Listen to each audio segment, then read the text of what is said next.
A tense and controversial situation is unfolding ahead of the highly anticipated match between Aston Villa and Maccabi Tel Aviv. The atmosphere is charged with potential violence and protests, creating a powder keg of emotions and political tensions. The dark cloud of extremism. Senior politicians and sports figures have spoken out against the anti-Semitic and extremist messages displayed near Villa Park. Lord Austin, a lifelong Aston Villa fan, condemned the hate crime against Jews, calling for an urgent investigation and removal of the offensive posters. Shadow Sports Minister Louis French echoed these sentiments, highlighting the vile anti-Semitism that has marred what should have been a celebration of football. But here's where it gets controversial. The role of politics and community leaders. Lord Austin pointed fingers at politicians and community leaders, including an imam, for whipping up division and fear in Birmingham. He believes they should be ashamed of their role in spreading such hatred.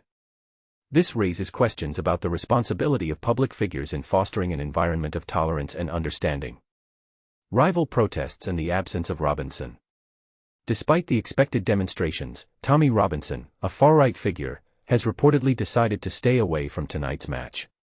However, his absence doesn't diminish the potential for clashes between rival groups, with up to 5 different protests anticipated. Police are taking no chances, utilizing Section 60 powers to conduct stop and searches without reasonable grounds. Riot police on high alert. With kickoff still hours away, riot police are already mobilizing outside Villa Park. The presence of pro-Palestinian signs, left overnight, adds to the tense atmosphere and the risk of flashpoints. The no-fly zone imposed around the stadium further underscores the seriousness of the situation. Tensions build as masked protesters emerge. The build-up to the match has been anything but peaceful.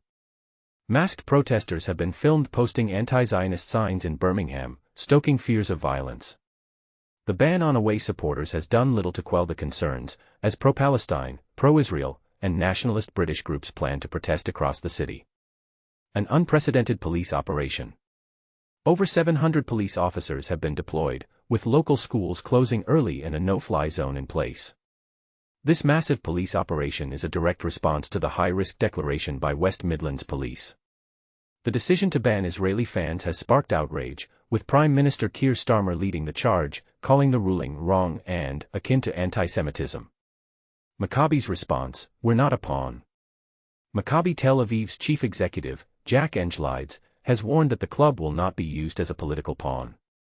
In an interview with the BBC, he expressed sadness over the situation, emphasizing that Maccabi is a football club, not a political tool. And this is the part most people miss. The desire to eradicate myths. Englides has expressed a desire to dispel myths and falsehoods surrounding Maccabi and their fans. He hopes to separate the club from the political tensions that have overshadowed their presence in Birmingham.